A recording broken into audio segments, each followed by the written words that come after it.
Adalah kenapa hal-hal seperti ini masih bisa berlanjut sampai saat sekarang ini. Assalamualaikum warahmatullahi wabarakatuh. Perkenalkan, saya Zahrani Febriana Putri dengan nomor NIM 2023053031 dari kelas K ingin memenuhi tugas untuk mata kuliah komunikasi massa yang diampu oleh Ibu Firly. Nah, kali ini saya mendapatkan untuk topik yaitu agenda setting. Mari kita balik kepada kilas sejarah yang ada pada teori agenda setting. Nah, teori agenda setting ini dikembangkan oleh Maxwell McCombs dan juga partnernya yaitu Donald Lewis Shaw. Untuk kedua scholar tersebut melakukan penelitiannya berada di Amerika Serikat. Nah, penelitian tersebut kemudian dipublikasikan dalam jurnal Public Opinion Quarterly dengan judul The Agenda Setting Function the Mass Media pada tahun 1972. Penelitian ini berfokus pada kampanye pemilihan presiden pada masa itu dan ingin menentukan hipotesis apakah agenda media massa bagi setiap kampanye politik itu dapat mempengaruhi sikap orang di Amerika dalam isu-isu politik. Karena pada saat itu, isu-isu yang sedang hangat adalah isu-isu tentang pemilu, terus juga ada isu tentang Boswell kedua, lalu ada juga isu-isu yang berbau dengan politik. Dari tadi kita membahas tentang agenda setting. Agenda setting, apa itu teori agenda setting? Jadi, teori agenda setting itu adalah kekuatan dari media untuk mentransfer isu agar mempengaruhi agenda publik. Jadi, khalayak akan menganggap sebuah isu atau sebuah topik tertentu itu penting dan juga isu yang harus dibahas. Karena isu yang ditampilkan di media sosial itu akan diulang-ulang terus-menerus sehingga yang salah itu lama-lama akan menjadi benar karena ya khalayak merasa itu sudah dinormalisasikan.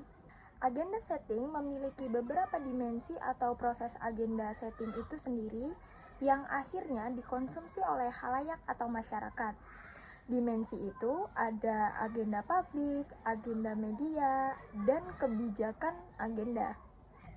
Dimensi ini meliputi jumlah isu yang dapat dilihat oleh khalayak, lalu apakah isu itu menyenangkan atau tidak, lalu juga ada apakah isu yang disampaikan itu familiar atau asing terdengar di telinga khalayak, lalu juga ada isu yang disampaikan pun harus sejalan dengan apa yang disukai oleh masyarakat dan membuat khalayak dapat bebas berekspresi karena pada teori agenda setting, khalayak bersifat aktif dan menjadikan media massa adalah media yang hanya digunakan untuk mencari informasi tambahan atau informasi yang lebih jelas lagi.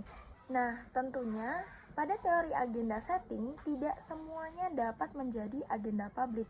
Nah, apa aja yang dapat mempengaruhi dijadikannya agenda setting menjadi agenda publik?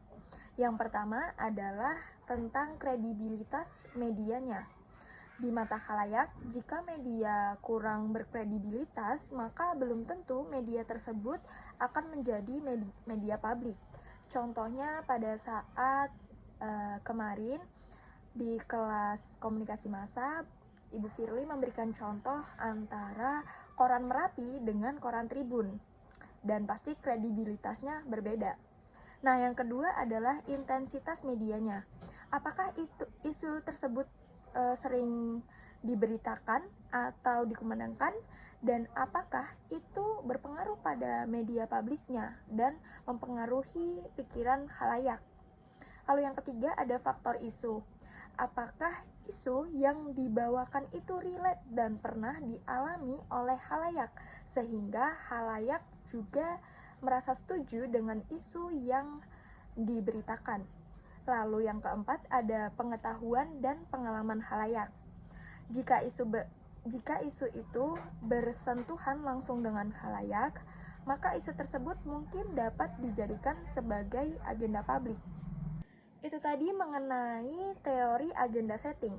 Semoga kita dapat kritis dalam memahami dan mengambil sebuah isu yang belum tentu benar, karena sekarang media massa dimanapun itu dapat menunjukkan keberpihakannya secara terang-terangan, dan kita harus menyaring informasi lebih banyak lagi agar kita tidak terkena dengan yang namanya framing baik dan juga framing buruk ataupun juga berita hoax. Sekian dari saya.